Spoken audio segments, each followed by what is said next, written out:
Si.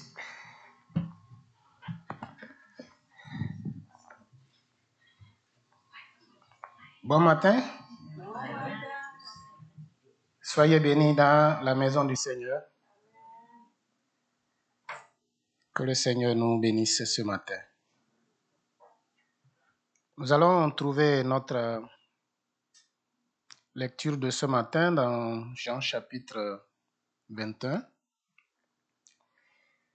et les versets 15 jusqu'au verset 17. C'est notre texte de base. Et comme vous le savez, Jean-François est en vacances et nous prions pour lui. Merci. Nous lisons. Après qu'ils eurent mangé, Jésus dit à Simon, « Simon, fils de Jonas, m'aimes-tu plus que ne m'aiment ceux-ci » Il lui répondit, « Oui, Seigneur, tu sais que je t'aime. » Jésus lui dit, « Paie mes agneaux. » Il lui dit une seconde fois, « Simon, fils de Jonas, m'aimes-tu » Pierre lui répondit, « Oui, Seigneur, tu sais que je t'aime. » Jésus lui dit, « Paie mes brebis. »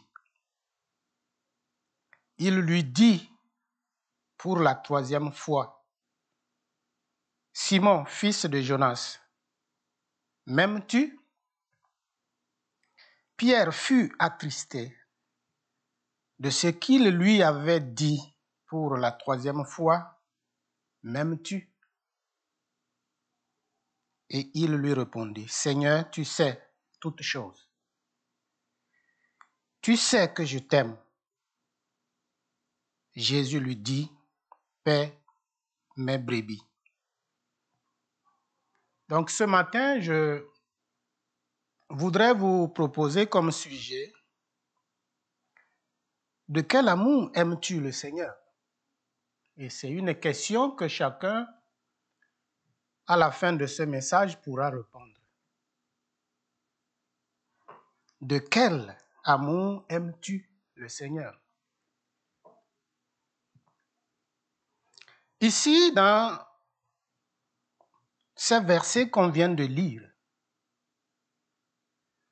moi, ce qui me frappe beaucoup, c'est cette série de questions-là que Jésus a posées à Pierre. À la troisième reprise, je constate la tristesse de Pierre, en contradiction avec la question qui lui a été posée. C'est simple. Est-ce que tu m'aimes? Oui, je t'aime. Tu m'aimes? Oui, mais troisième fois, la Bible nous dit que Pierre était attristé. Et ce qui prouve qu'il y avait un problème qui était à l'origine du malaise de Pierre. Et ici, selon le contexte, c'est après la résurrection de Jésus qu'il pose cette question à Pierre.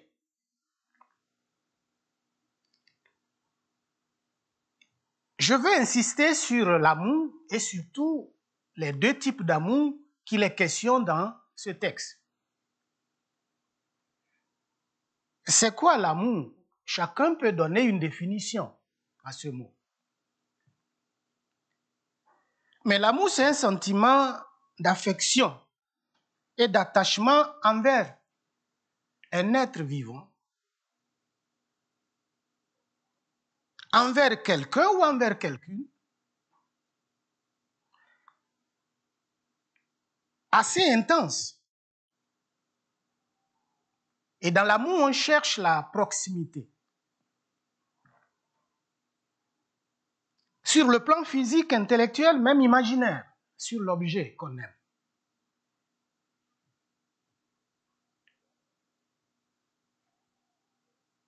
Et l'amour peut aussi conduire à quoi? Au mariage, n'est-ce pas? Pour épouser une femme ou un homme, il faut l'aimer. Si vous ne l'aimez pas, l'union est impossible. Pour nous chrétiens. Donc, pour épouser un homme, il faut l'aimer. Pour épouser une femme, il faut aussi l'aimer. Et ce n'est pas de cet amour que je veux parler ce matin. Je veux vous parler ici d'un amour qui doit exister entre nous et Dieu.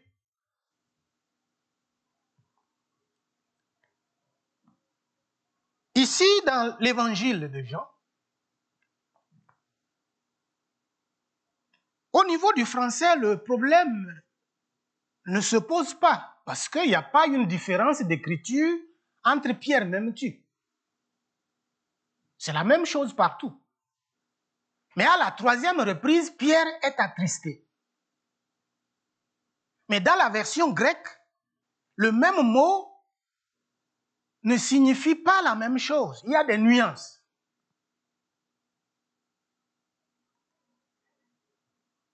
Ici, Jésus utilise agapao pour parler d'un type d'amour qui conduit au sacrifice.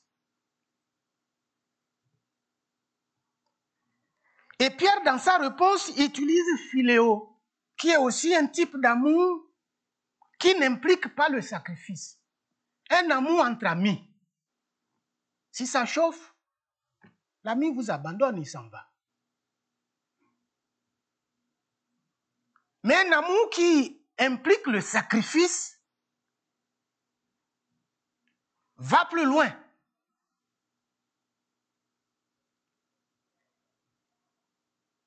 Et nous comprenons pourquoi Pierre était triste lorsque nous essayons de comprendre ces deux degrés d'amour. Parce que Pierre, au départ, lorsque Jésus était avec eux, il a dit quoi? À l'approche de sa mort, il dit, je vais mourir, on va me tuer. Pierre dit, non, moi je vais te suivre. Et je suis prêt même à mourir, même s'il le faut, pour toi.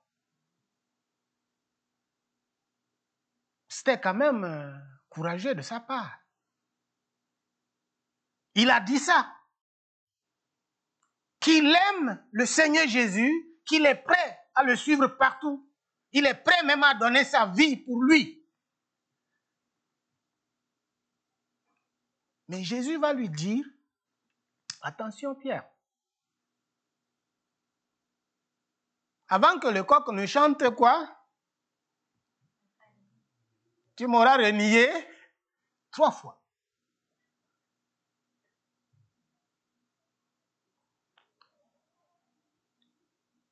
Donc, ici, nous comprenons pourquoi Pierre est triste. Que Jésus lui pose la question après sa résurrection. Certainement, il s'est rappelé de ce qui s'est passé, qu'il n'avait pas été capable de tenir sa promesse. Et Jésus, après sa résurrection, lui pose la question, Pierre, est-ce que tu m'aimes plus que les autres? M'aimes-tu, Pierre? Il dit oui, je t'aime. Deuxième fois, m'aimes-tu? Pierre dit oui. Troisième fois, il était vraiment triste. Et puis Jésus utilise agapao, Pierre utilise philéo. Il évite d'utiliser le mot amour qui implique le sacrifice. Il dit à Jésus, Seigneur, tu sais, je t'aime. Mais je t'aime comme un ami.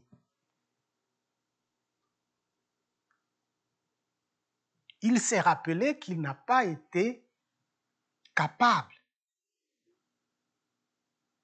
d'aimer le Seigneur jusqu'à donner sa vie telle qu'il avait promis.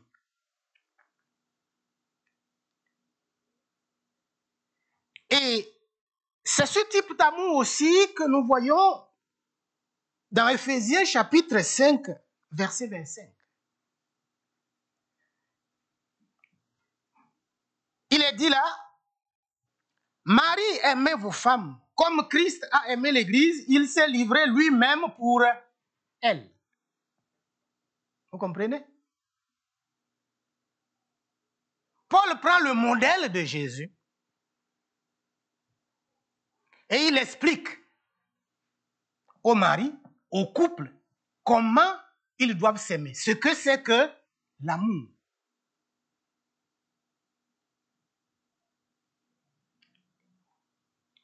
Il dit, Christ a aimé l'Église, il s'est livré lui-même pour elle.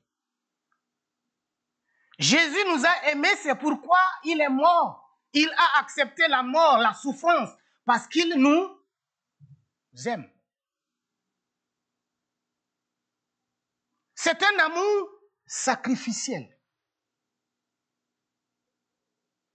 Et c'est ce que la parole de Dieu exige au couple aussi. Un amour envers le Seigneur aussi. Si nous aimons le Seigneur d'un amour sacrificiel, c'est que nous pourrons faire face à tous les dangers. Et dans certaines circonstances, cela peut même vous coûter la vie.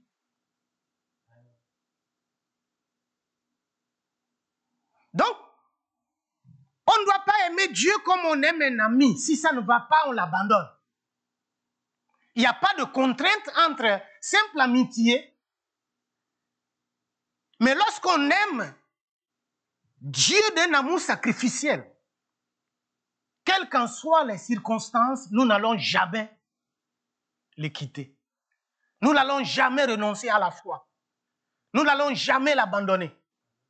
Nous allons nous accrocher à lui parce qu'on ne l'aimait pas à cause des circonstances.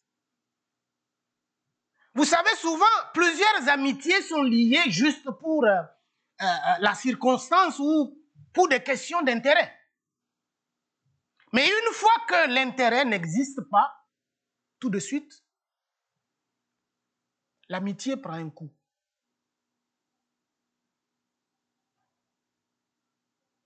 Un amour sans sacrifice n'a pas de valeur.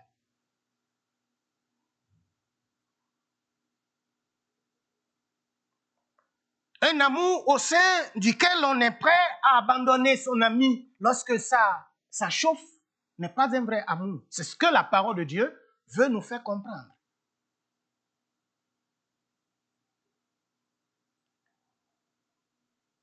Et c'est ce que Jésus voulait enseigner à ses disciples comme leçon. Vous devez m'aimer d'un amour sacrificiel. Il utilise un verbe fort et Pierre Lévite, lui, il utilise un verbe qui a un sens faible par rapport à l'amour.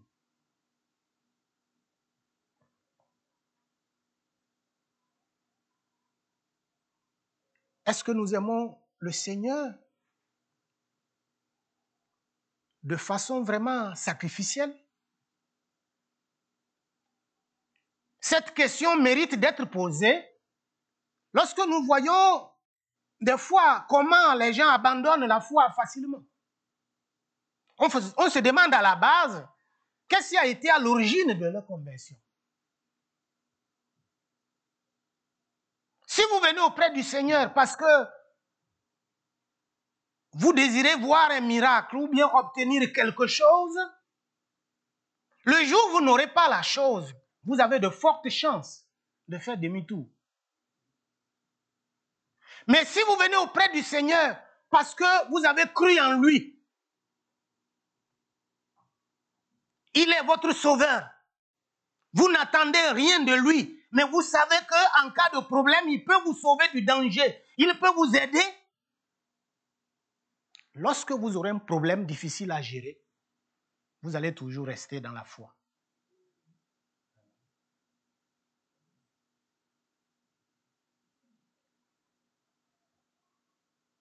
Mais si vous venez parce que vous trouvez que Dieu est gentil, c'est un Père Noël, il donne tout, le jour où le Père Noël ne va pas donner, vous allez dire au revoir au Père Noël.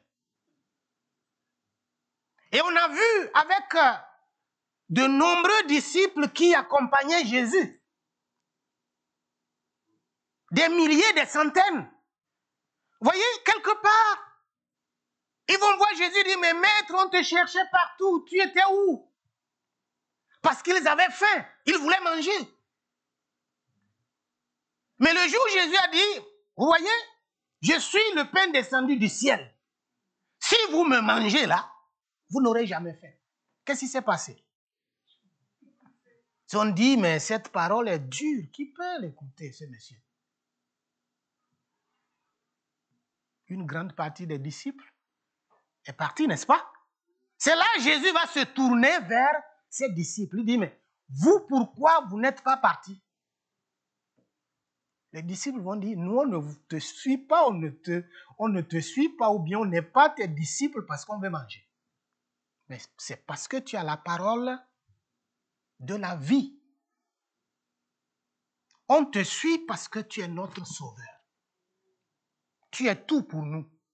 Tu es au-delà de la nourriture. La vie ou la mort, nous sommes à toi. Nous sommes prêts. On ne te suit pas parce qu'on veut manger. On te suit parce que tu es Dieu. On te suit parce que tu es notre sauveur.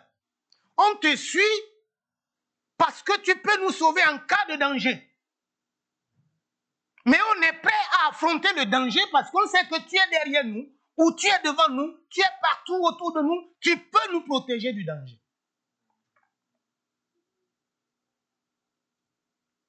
Et ceux qui suivaient Jésus, de façon peut-être amicale, simple ami, mais lorsque Jésus a tenté de les scandaliser, ils ont fait demi-tour. Philéo.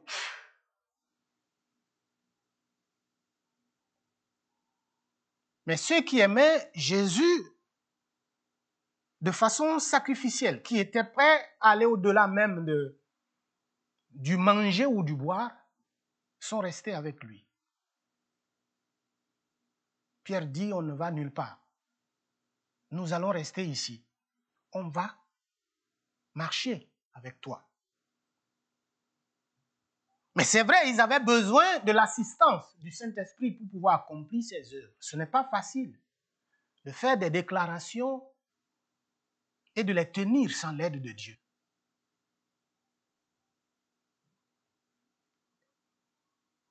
Pierre s'est souvenu certainement de ce qu'il avait dit et de ce qu'il n'avait pas respecté. Et dans Matthieu 26, 74 à 75, il va pleurer. Lorsque la fille va lui demander, mais lui, je crois l'avoir vu avec lui. Il dit, mais cet homme, moi je ne le connais pas. Je ne l'ai jamais. Il a juré. Il jure ne l'avoir jamais connu.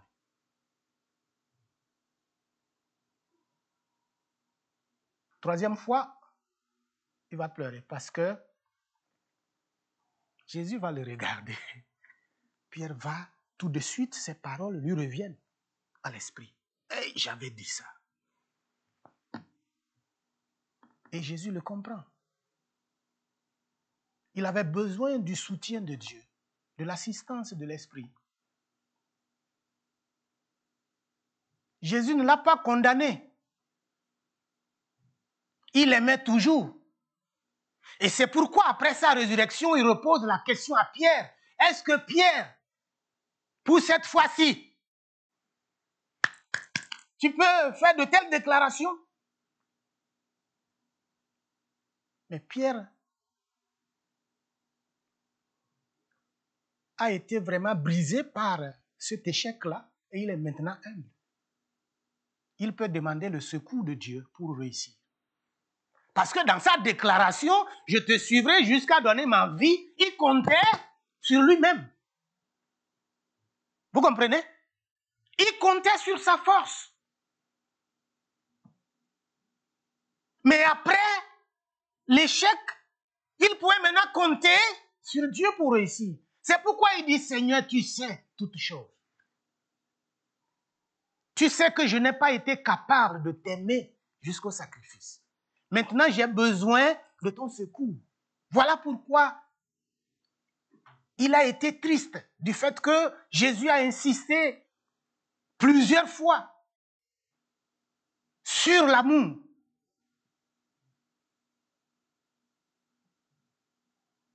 Il a compris que sans l'aide de Dieu, il ne pouvait pas l'aimer d'un amour sacrificiel. Il avait besoin que le Seigneur l'assiste. Ce n'est pas facile, chers amis,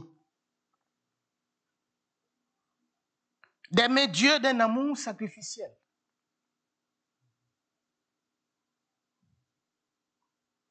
Même lorsqu'on dit à nos prochains « je t'aime », c'est une façon d'imiter Dieu. C'est lui qui nous a aimés le premier. Si Dieu ne nous donne pas cette capacité d'aimer quelqu'un, nous ne serons pas en mesure de le faire.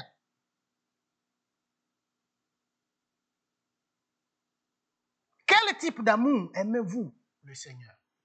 Si nous aimons le Seigneur d'un amour sacrificiel,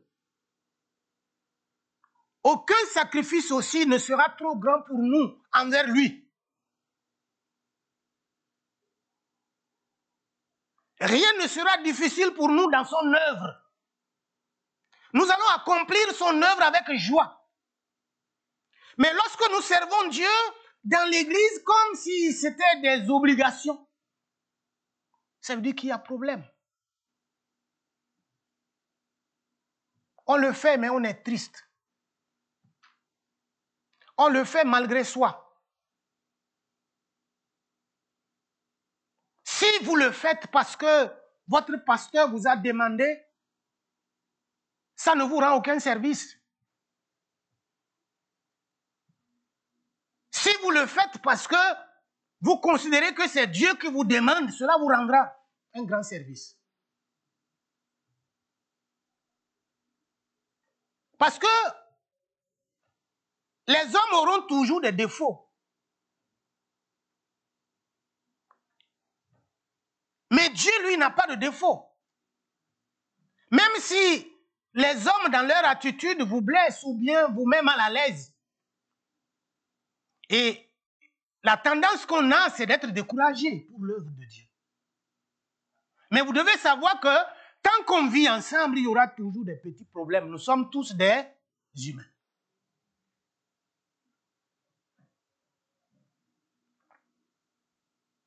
Tout ce que vous faites ici, vous le faites pour le Seigneur. Tout ce que vous faites, vous le faites pour le Seigneur. Faites-le avec joie, avec toute votre force, toute votre intelligence. Jetez-vous dans l'œuvre, mettez-vous à l'œuvre. C'est la preuve que vous aimez Dieu d'un amour sacrificiel. Laissez même vos activités venir chaque dimanche ici. Ce n'est pas donné à tout le monde.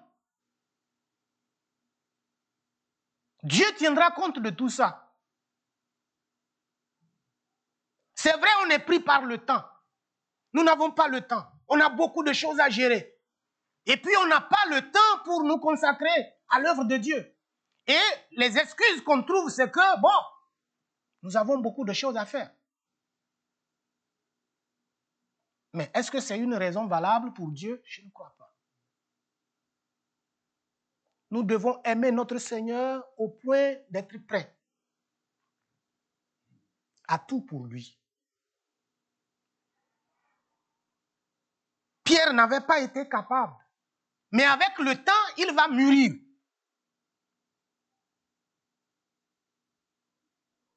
Avec le temps, il ne sera plus le même. Parce qu'on a besoin de grandir dans la foi.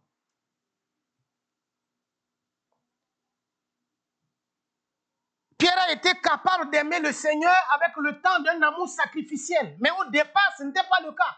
Il n'avait pas pu le faire parce qu'il comptait sur ses propres forces. Mais le jour où il a compté sur le Seigneur, il a été capable de le faire. Et dans 1 Pierre 4, 14 à 16, vous allez constater que ce n'est plus le même Pierre qui disait que je ne l'ai jamais connu. Il va dire, si vous êtes outragés pour le nom de Christ, vous êtes heureux parce que l'Esprit de gloire, l'Esprit de Dieu repose sur vous. Amen. Que nul de vous, en effet, ne souffre comme meurtrier, ou voleur, ou malfaiteur, ou comme s'ingérant dans les affaires d'autrui. Pierre est devenu maintenant mature. Il sait qu'on peut souffrir, et il a même souffert, lui. Il nous encourage à être toujours heureux au sein des problèmes, au sein des difficultés.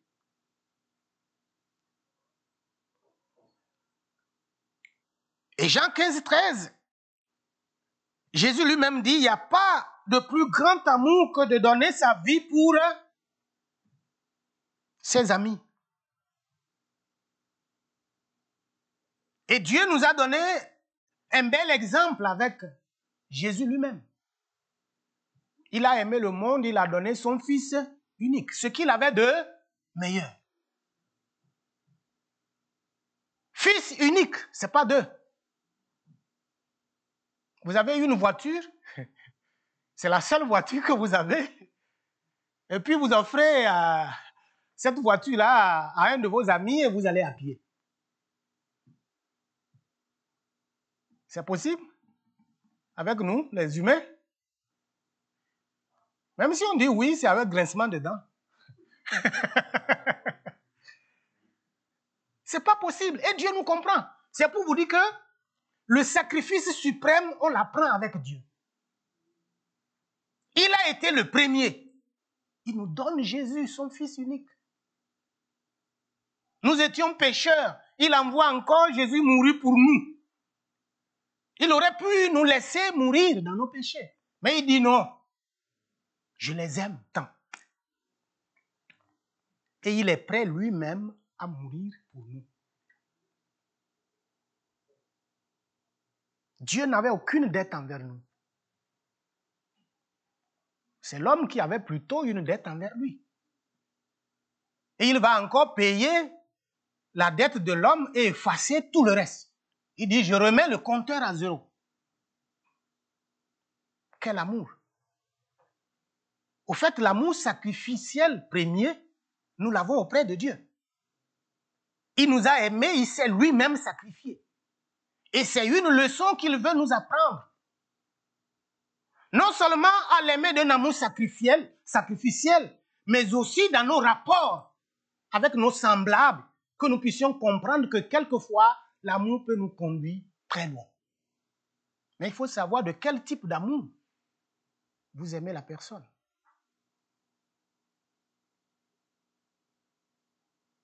Une mère est prête à donner sa vie pour ses enfants. Un père, c'est pareil.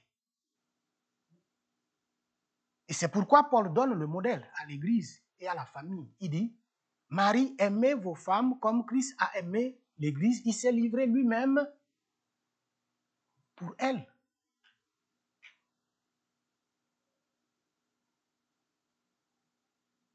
Dans le monde, tant de divorces. Pourquoi?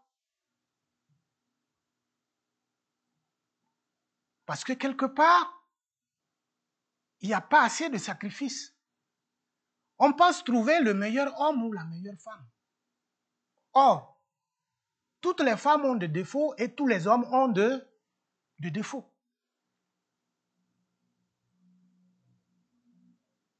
Et si on ne comprend pas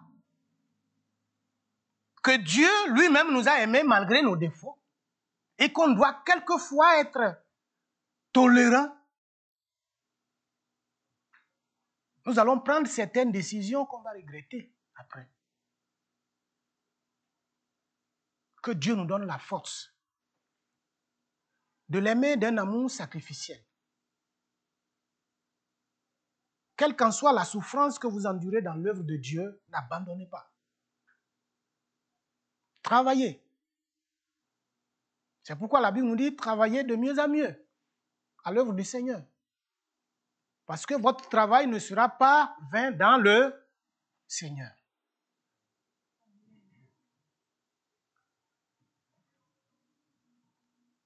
C'est très important pour nous de comprendre cela. Même entre nous, frères,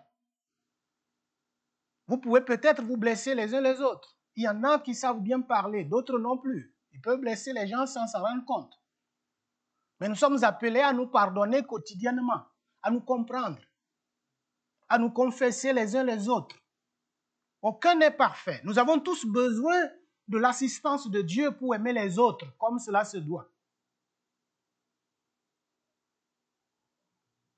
Si nous aimons Dieu de tout notre cœur, on s'accroche à lui, il nous donnera la force d'aimer les autres.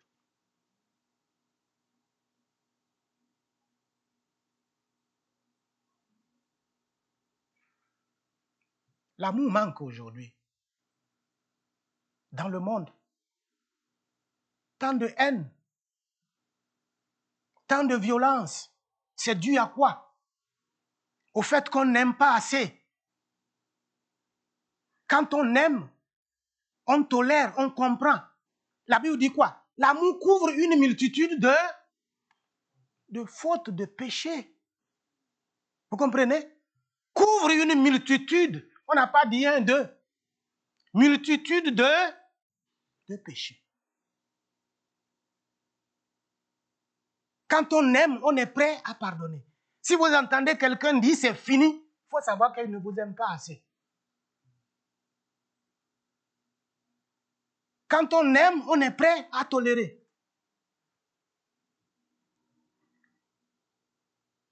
Et c'est ce que Dieu a fait exactement pour nous. Sans Jésus, on n'est rien. On ne sent pas bon. On est laid. Sur tous les plans. Dieu nous regarde comme sale. Mais à travers Jésus, Dieu nous voit comme purs, saints. C'est pourquoi la Bible appelle les chrétiens les saints. Ce n'est pas qu'on est saint au sens pur du mot, comme si on était Dieu, non. C'est que Jésus nous regarde au travers de son Fils Jésus et il ne voit aucun défaut en nous. Parce qu'il nous aime.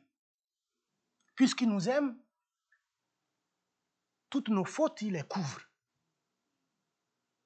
Dieu considère toujours une faute comme une première. Il n'entasse pas les fautes. Pour dire, tu avais fait ça hier. L'année passée, tu avais fait ça. C'est fini maintenant. Non. Mais lorsqu'on va vers lui, il nous écoute. Mon enfant, qu'est-ce qui se passe? Je t'aime. Tu n'as pas bien fait. Oui, je reconnais, papa. Je viens vers toi pour demander pardon. Donne-moi la force de surmonter mes faiblesses prochainement. La sanctification, c'est quoi au fait? C'est la lutte de tous les jours, chaque jour. Chaque jour que Dieu fait est un combat. Une fois que vous dormez la nuit, vous avez vaincu cette journée-là. Il faut l'oublier. La journée de demain, là, vous commencez le combat. Et si par erreur aussi, tu n'avais pas été en règle avec Dieu, ne regarde même pas cela. Oublie cela, comme Paul le dit, oubliant ce qui est derrière moi. Je cours vers le but. Aimons le Seigneur de tout notre cœur. Le Seigneur aussi nous aime. Quelquefois, les difficultés et les problèmes du monde nous accablent à tel point qu'on peut douter ou remettre en cause l'amour que Dieu a pour nous. Mais ne cédez jamais à cette façon de voir ou de comprendre les choses. La personne qu'on aime, des fois, laisse couler les larmes lorsque nous l'assistons dans les souffrances où tout le monde fuit cette dernière.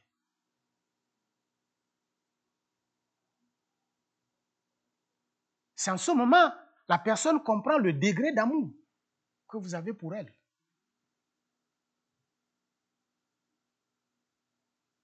Une femme comprend mieux son mari lorsqu'elle est en problème ou bien lorsqu'elle commet, ou bien, je ne sais pas, dans leur rapport, il y a des tensions et tout ça, mais son mari continue toujours de lui dire, chérie, nous allons surmonter les difficultés. Ça va passer. Tiens, courage. Ou bien une femme qui dit à son mari, écoute chérie, ça va passer. Nous sommes dans une phase difficile, mais Dieu nous donnera le moyen de surmonter la difficulté. Alléluia. Alors que la logique voudrait que la femme quitte l'homme ou le mari quitte la femme. Mais ils sont restés ensemble, ils se sont fortifiés les uns les autres. C'est à ce moment que la femme ou l'homme comprend la valeur de l'amour sacrificiel. Je suis dans une période où elle pouvait m'abandonner ou il pouvait m'abandonner. Mais s'il est resté, cela veut dire qu'il m'aime vraiment.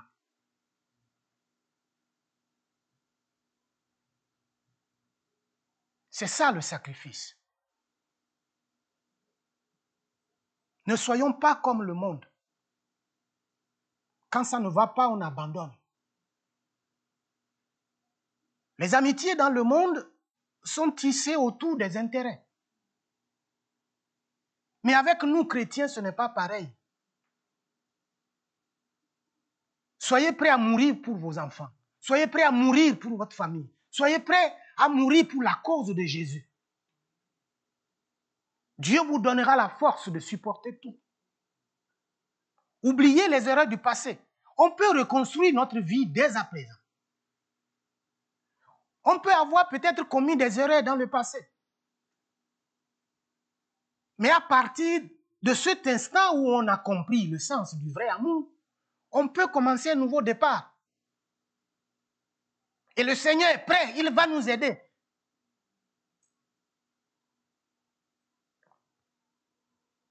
Que dans un premier temps, Dieu nous pardonne pour ne l'avoir pas aimé d'un amour sacrificiel. Et qu'il nous donne la force de l'aimer. Nous sommes dans un monde difficile. Un monde déboussolé. Chaque jour qui passe nous rend tristes. Rend la vie compliquée sur tous les plans. Remet en cause les relations même humaines. Ceux qui ne se sont pas encore mariés se demandent est-ce que c'est possible, ça va la peine. Qui trouver? Quel homme trouver? Quelle femme trouver? Tant de questions. Mais vivre ensemble ne veut pas dire que tout sera parfait. Ça n'existe pas. Un couple parfait n'existe pas. Une famille parfaite non plus.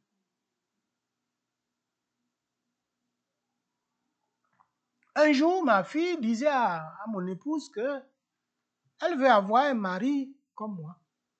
Si elle a grandi.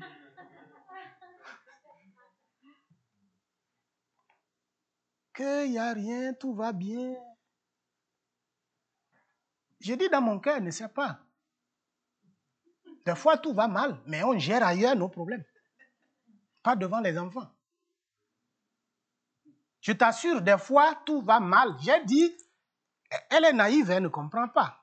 Et je la comprends aussi. Mais elle ne sait pas les tensions ou les difficultés qu'on a eu à gérer entre nous. Où ça aurait pu aboutir même à la séparation. Mais quand ça chauffe, ça ne va pas. On se retire, on va loin des enfants ou bien la nuit, quelque part, on se retrouve, on règle nos problèmes entre nous. Parce que après tout, ils seront des victimes innocentes. Elle dit, papa est bon, mais elle ne sait pas. Il fallait demander à ta maman si elle veut te dire la vérité. Elle te dira si c'est un monsieur parfait ou imparfait.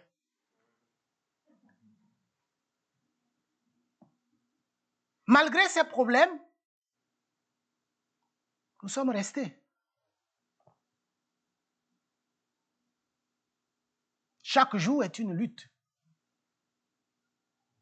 Et plus vous vieillissez dans votre vie de couple, vous emmagasinez des expériences. Lorsque vous regardez votre vie il y a 5 ou 10 ans, lorsque vous êtes marié, vous allez sourire. Mais avec le temps, vous avez eu la maturité de gérer les problèmes. Mais faites-le hors de la vue de vos enfants pour les protéger. Sinon, ils seront traumatisés pour rien. Alors que les difficultés dans la vie d'un couple est naturelles. Ces difficultés sont naturelles. On ne doit pas avoir peur de ces difficultés. Cela prouve que vous vivez. Seuls les cadavres ne se cognent pas. Mais si vous êtes en vie et vous vivez ensemble, vous allez vous blesser les uns les autres, ça c'est sûr. Et ne craignez pas ça. Cela fait partie de la vie.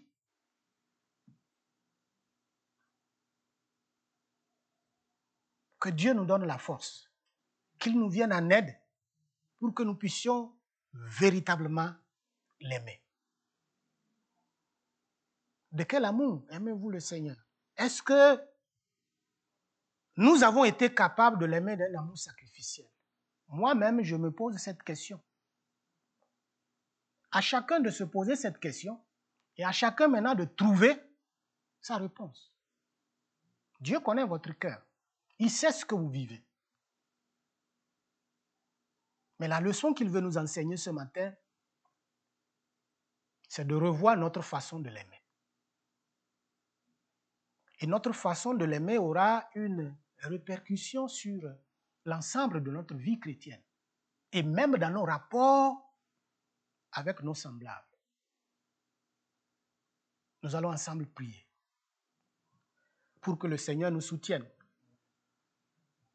Nos bien-aimés qui nous écoutent en ligne, que Dieu leur donne également la force de l'aimer d'un amour sacrificiel. Seigneur notre Dieu, merci pour ta parole, qu'il nous donne encore de précieux conseils par rapport à notre façon de t'aimer. Seigneur, dans un premier temps, nous confessons nos péchés auprès de toi. Nous n'avons pas été capables de t'aimer d'un amour sacrificiel. Sanctifie nos cœurs. Efface nos fautes. Et à partir de cet instant, Seigneur, donne-nous la force de t'aimer d'un amour sacrificiel. Je te prie individuellement pour tous les chrétiens, pour toutes les chrétiennes,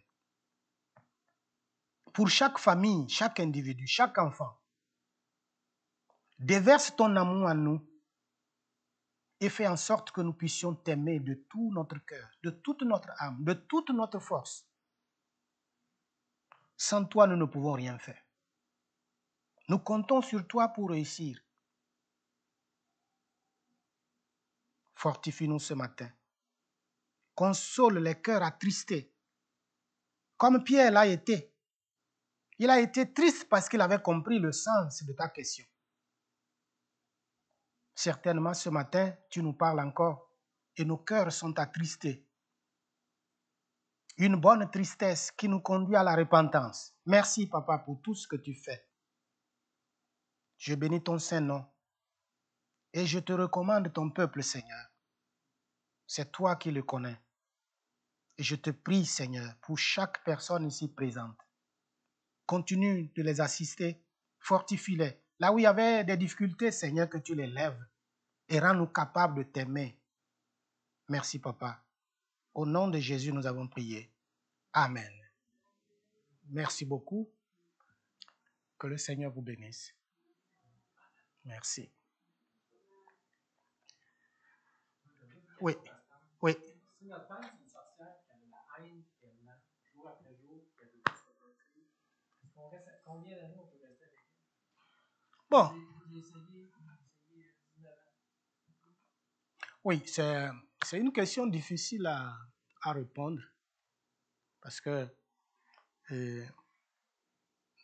d'abord sur le plan de l'attitude de la femme, si elle est sorcière, moi je ne le sais pas. Et Oui. Donc, maintenant, est-ce que la sœur a été vraiment une chrétienne ou bien quelqu'un qui a été transformé? Ça, c'est autre chose. Mais je sais que si elle est une chrétienne, elle ne peut pas être sorcière. Un vrai enfant de Dieu ne peut pas être sorcier ou sorcière. Donc, tout dépend aussi du contexte dans lequel vous vous êtes rencontrés. Mais ce que je sais, la première chose, c'est de chercher la délivrance de votre femme. Parce que quelquefois, elle n'agit pas parce qu'elle veut agir. Certainement, comme vous l'avez dit, il y a un esprit derrière qui la pousse à agir de cette façon. Donc, si vous vous en prenez à elle, ce n'est pas la solution.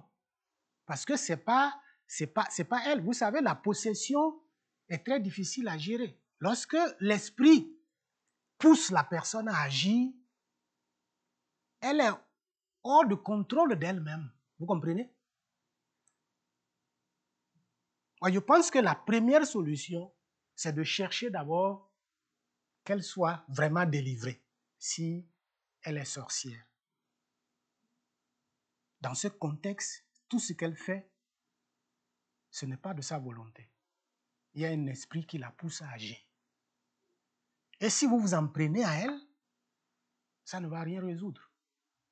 C'est de prier pour elle, de voir un pasteur. Si elle accepte que le pasteur puisse la rencontrer, il peut la rencontrer, faire un entretien de relation d'aide ou de l'appui d'âme pour comprendre au fond le problème. Comment elle en est arrivée là? C'est possible. Moi, j'ai eu à gérer des cas comme ça, où une fois que la personne est délivrée, c'est fini. Tout entre en ordre.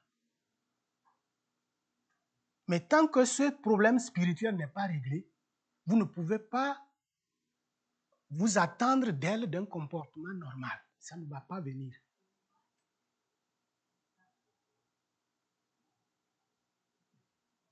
Et vous non plus, vous ne pouvez pas résoudre ce problème parce que c'est un problème spirituel. Il faut chercher de l'aide.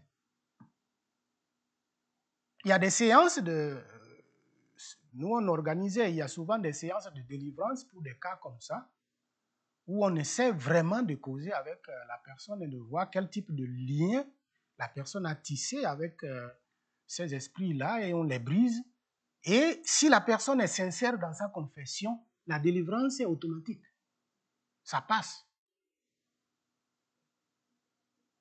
Mais ne vous en prenez jamais à quelqu'un que vous soupçonnez d'être sous l'emprise d'un esprit.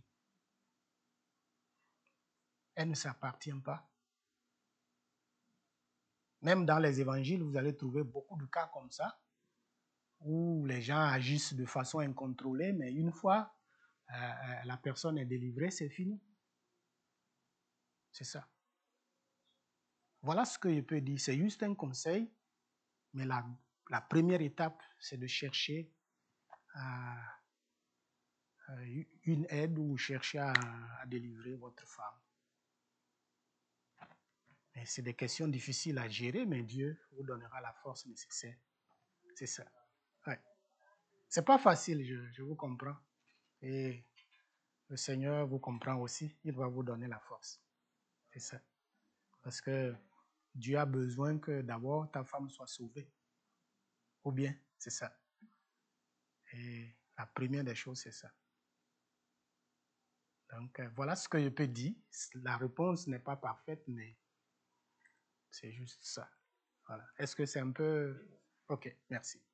Donc, on va prier pour ça et demander au Seigneur d'agir, de donner la force peut-être à d'autres personnes qui sont dans les cas similaires. Ce n'est pas la même chose, mais des difficultés à gérer certaines choses, certains comportements. Mais rien n'est impossible à Dieu. Je vous l'avoue, par expérience, j'en ai connu des trucs comme ça où après, tout est rentré dans l'ordre et tout marche bien. Ne perdez pas espoir. Dieu vous donnera la force. Merci. Seigneur notre Dieu, je te prie pour ce témoignage qu'on vient d'entendre. Les choses qui nous dépassent, tu es capable de les gérer. Je te prie, Seigneur, de donner la force à ton serviteur, la sagesse. Et que, Seigneur, ton Saint-Esprit le guide. Et nous te prions, Seigneur, éternel Dieu, pour la délivrance, Seigneur, de cette dame.